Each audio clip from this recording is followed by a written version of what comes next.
Today I will talk about a phenomenon called false sharing. It's a feature of modern CPUs. Instead of talking a lot about that, let's jump right into a code and to demonstrate what it is. I will write today C++ code. As this is a CPU feature, it affects every language, but in C and C++ you have a great control over the data layout, and that's why I think it's much more easier to see in C++. So let's create a quick code. This will be an artificial example, but I will talk more about that later. So we will need a few threads and atomics.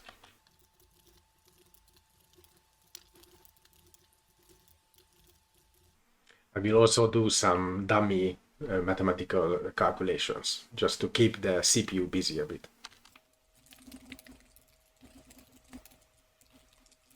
This will be the artificial example, our data, and it will have an atomic counter.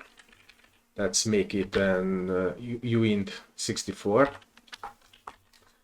and let's call it ref count. I'm not using it as a ref counter, just to give an example how a real code would use such a counter.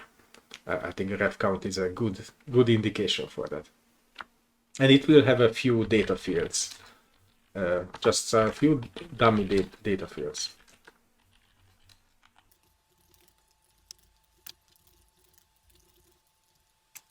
I will make up a few numbers here. It doesn't matter what we write here.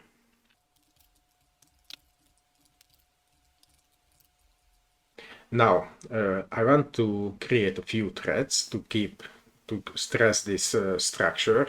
Each of them will share this structure in it, and just make some calculations based on its data. Let's start with the thread function. I always like to give it an ID so they know who they are.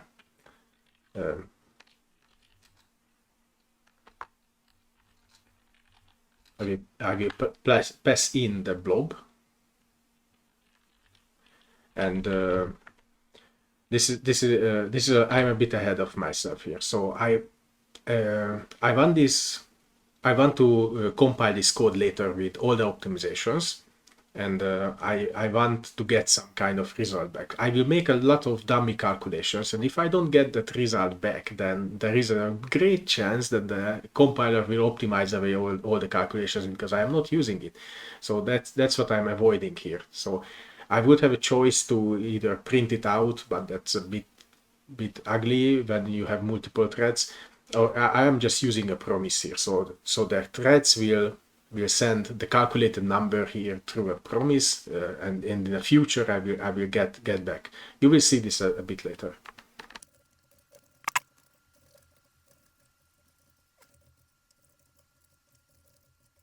So here I'm making a busy loop, and I'm stressing that shared structure a lot. So I'm increasing the atomic ref count whenever I inside the loop, and then I will now touch all the fields. I want to stress that no thread will modify those numbers except the counter. They only read from it, and no one ever touches them. I'm using the sinus function here for the single reason that I don't want these numbers to blow up. So they will be mapped always between -1 and +1. That's the only reason. I'm doing a dummy calculation here. So I'm feeding back the previous result in the loop. So if it goes up, I'm squashing it back. And I am using all the data from the blob. Now I'm using here the ID to stretch it out before I'm feeding it to Sinus. this code doesn't matter what I am doing here. Only thing matters here is that I am touching all the fields. Okay, and now I am decreasing the ref count. Don't get stuck on that this is a bad code and why I'm not putting the ref count outside the loop or things like that. This is an artificial example, and I want to stress that atomic counter a lot. That's one of the reasons. I guess I could move the counter outside the loop, and then I would need a lot more threads to show it. I did not try it, but this is an artificial example, and just wait a bit because I will make the code much worse, and that will have a surprising result later. Okay, so that's all my Now I want to use the results, so let's send back in the promise what I calculated, so they don't get optimized away. Okay, I need a couple of threads. I will keep them in a vector. I will have a couple of futures for each vector to get the results. Okay, we are nearly done with the code. I have 32 cores in this machine. I hope the recording will not suffer when I use all of that for this calculation. So I create the promise here. Then I store its future. Okay.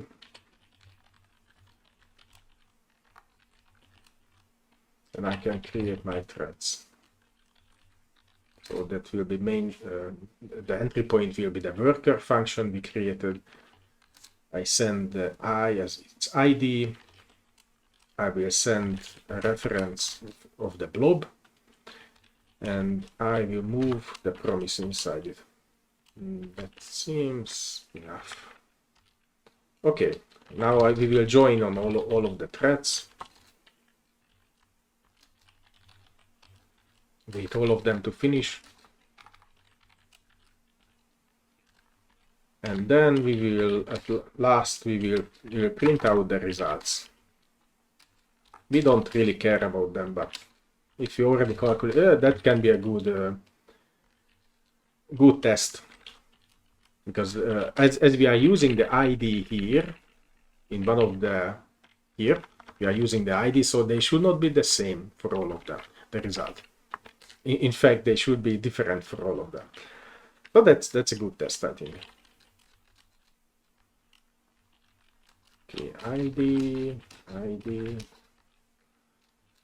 what else? Okay, futures, I get, and that's it. Oh, I did not have a closing. Okay, if the code works, let's compile it and see whether it works. Okay, let's save it. Okay, I want to turn on everything, every optimization.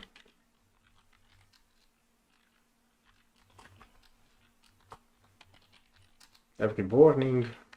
Let's use -02.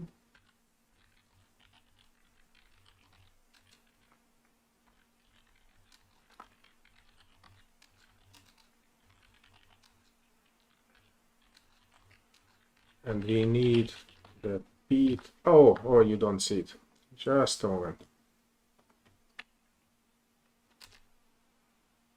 Okay. I forgot something. Yep. Include future. And now you will see what I typed in before. Sorry about not blocking that out. So so I'm turning on O2 and all the optimization flags, and I have to link to the pthread library. Yes, that's what I meant.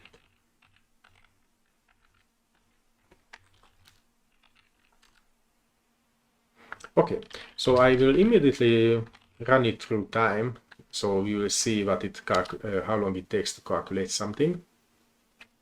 Okay, it's 2 seconds. That sounds right. I will run it a couple of times to get a good feeling about it. 1.3 seconds. I will get back to that. I basically wanted to run it as many times to get result we saw before.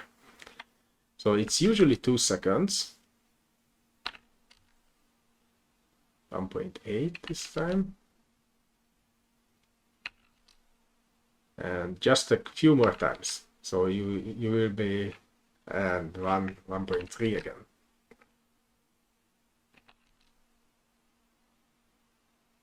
So we get a good feeling of how fast it runs. Now we will make a small adjustment in the code before jumping into any talk.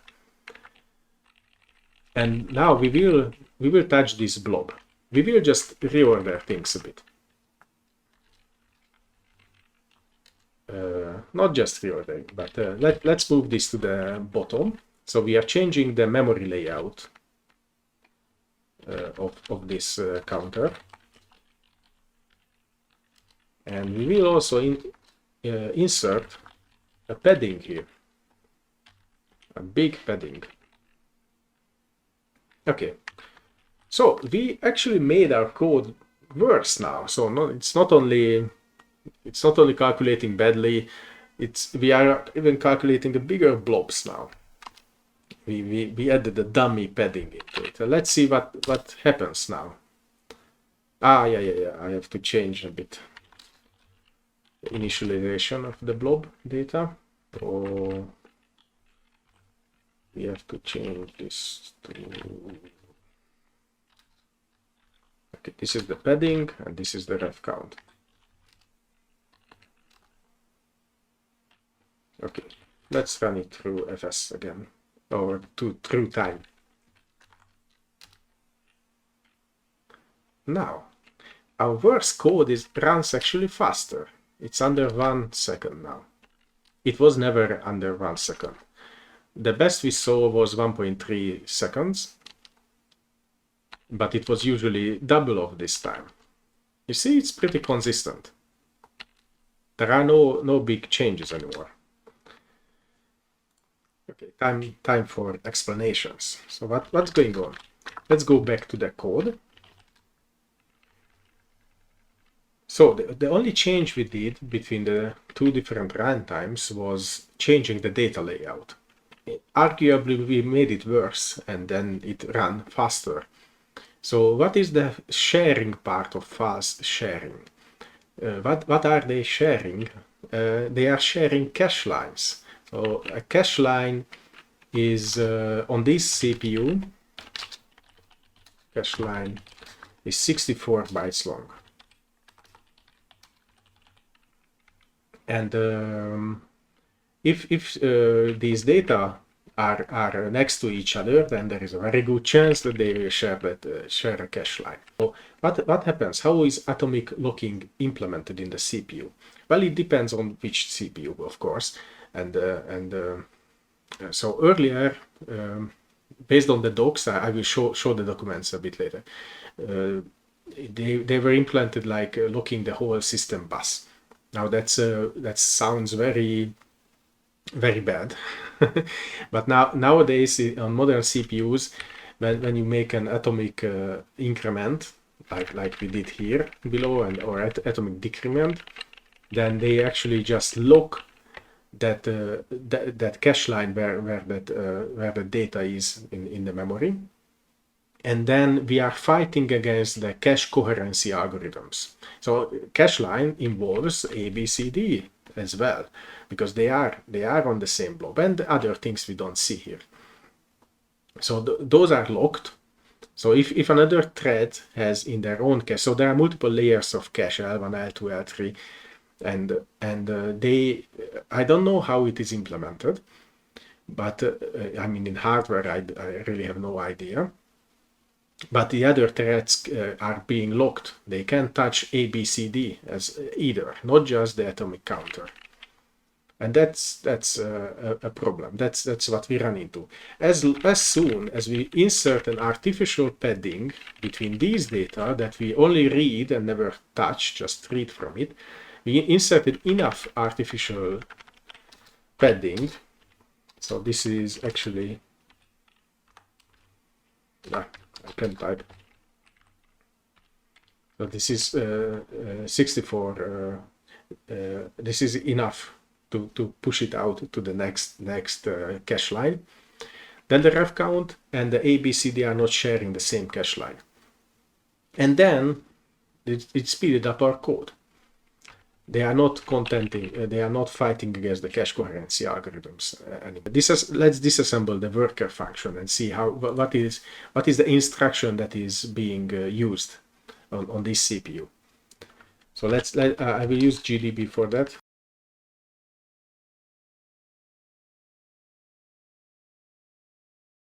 Yes, let's take a look. Let's find the sinus, cosinus. Yes, this is the worker function. Here is the sinus, cosinus, sinus. So this is inside the loop, this part. Yes, so these two instructions must be the atomic increment and the atomic decrement. So lock in. Okay, let me open the Intel document. I'm actually on AMD CPU, but let's take a look at the Intel documentation. Especially, we are in the volume 3 system programming guide, chapter 8, multiple processor management, and locked atomic operations. I will hide this so you can read more. Maybe make myself smaller. Okay, let's just read a few lines here. Yes, it supports atomic lock operations. And then the interesting part. So bus locking using the lock signal, lock instruction prefix. That's actually what we saw. But just read later. It is not working like that on modern processors. And then cache coherency protocols. Yes, so this is what we run into exactly. Here are the guaranteed operations and the bus locking, when the bus is locked for all threads, all processor cores. I'm looking for 1, 8, and 4. Yes, this is the main point. So for earlier processors, the lock signal is always lock the bus, and later processors, yeah, it is completely contained in a cache line. Now that's what happens. Yeah, so it then it turns onto the cache coherency mechanism to make sure that the other threads are seeing that cache line in a coherent way. But the whole bus is not, the whole cache is not logged. Yeah, so this is the explanation. So what's the takeaway? Well, I think it's just good to know about this. So I think if you work on such code where there are many tight loops, like networking code or multiple threads, then you will probably have a good candidates in your head where you should take a look at whether some kind of atomic counters are close to each other or not. They should not share the same cache line. And then of course test the hell out of it, because yeah, it's not something that you can just argue about it and figure it out. You should also look at the measure. You should also measure it. And I think it's just a nice thing to know about. There are tools to detect this. I did not use them because so I can't really recommend them because they are not supporting Zen 3 CPUs. The one I looked up. and I have a Zen 3 CPU. But there could be good tools, and of course different languages are affected in different ways. So C++ does not will not reorder your data structures. I actually forgot about Rust. It is defined in Rust, but I forgot whether they can reorder the data elements, your elements in the struct. But C can actually insert, C compiler can insert some padding into it. I don't think it does it. I never saw that, unless you know you have a 5-bit long data here, then you use a double. Then I'm pretty sure that it will pad it to the next 64 bits, I think. So that of course they will do. So you can you will not your double will not start in a really weird bit operation, but it won't do such thing like a big padding because it noticed that you are using an atomic operation. I'm not aware of that, but maybe there are flags for that. So definitely there are more in this space, and you can do now you can write some tools that detects this in your code. But I think it's just in general a nice thing to know about how your processor works. And yes, if you want to look up more details, then the Intel manuals are always a good book. Thanks for listening. Bye bye.